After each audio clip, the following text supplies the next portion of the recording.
Hey guys, Terry here, and I'm back at you with another indie, another Unity tutorial for beginners. Sorry, I have a bunch of playlists. So, a lot of people ask me, Terry, how do I have persistent data between scenes?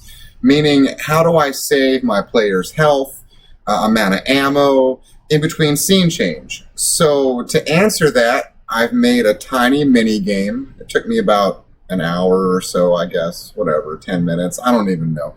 Let me show you the game working, and then I'll explain to you how I've managed to save data. Now, this is a very simple method that any of you can put in your games. I've made it so simple. All right. So we have a basic character. I've just put a canvas on top of him with text, and when I hit a danger zone, the text goes down. That's supposed to represent the health. Now, I coded this so fast that the controls are not refined, but as you see, the health goes down. Now, when I hit green, I go to the next level, level 2, and as you can see, my health is still 7. Now, on a lot of your games, your health would have just reset back to 10. So we'll go back to level 1. Now we're still at 5. 4. I did have it when I hit 0, it resets to 10, just because this is basic. See, 3.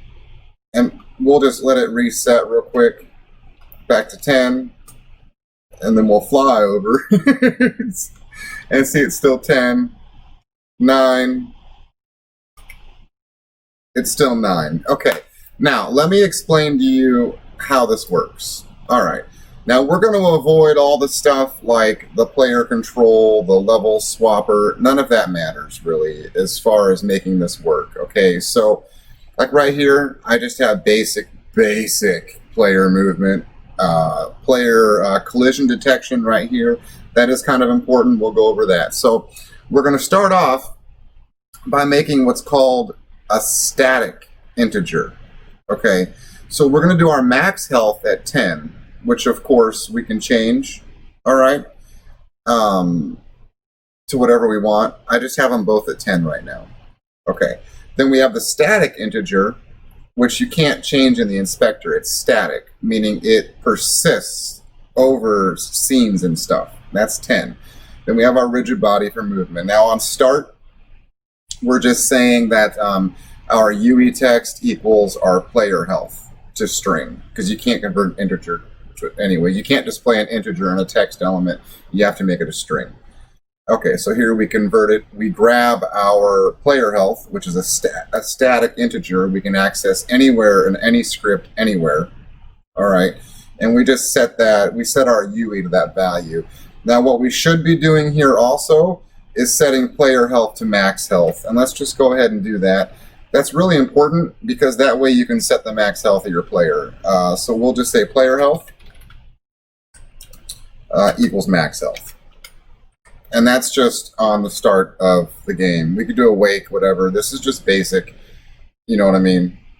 Now, what I've done with that, I'll show you real quick. We'll go back into Unity. The reason I've changed that is so if we click on our player here, we have 10 as the max health. I can now make it 20, and I can hit start, and that text should show 20.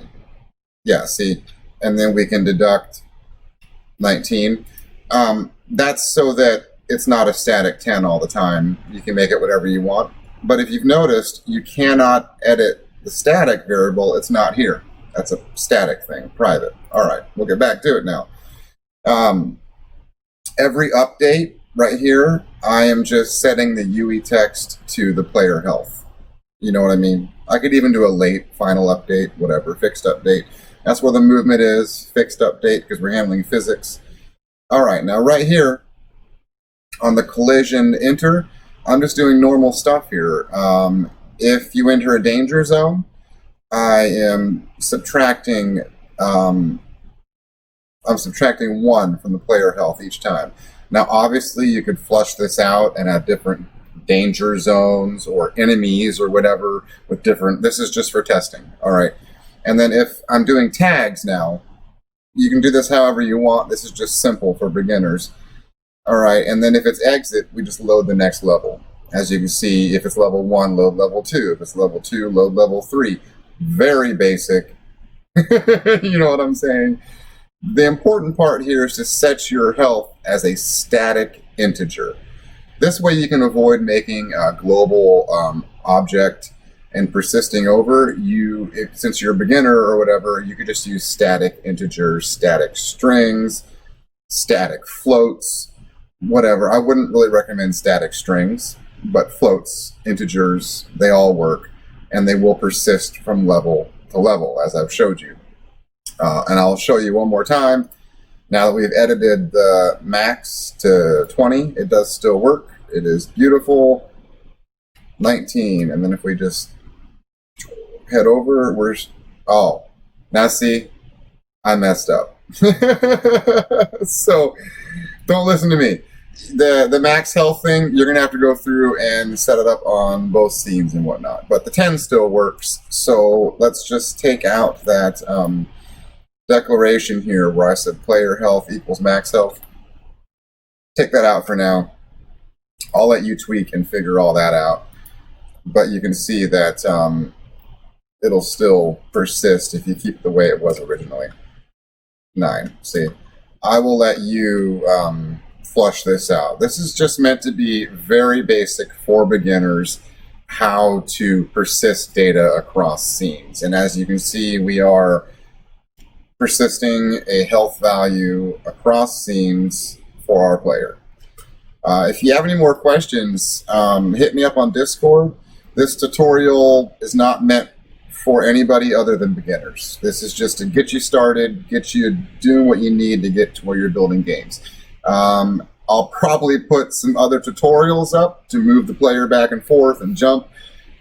This was a viewer requested tutorial, so see you guys in the next video. Thanks.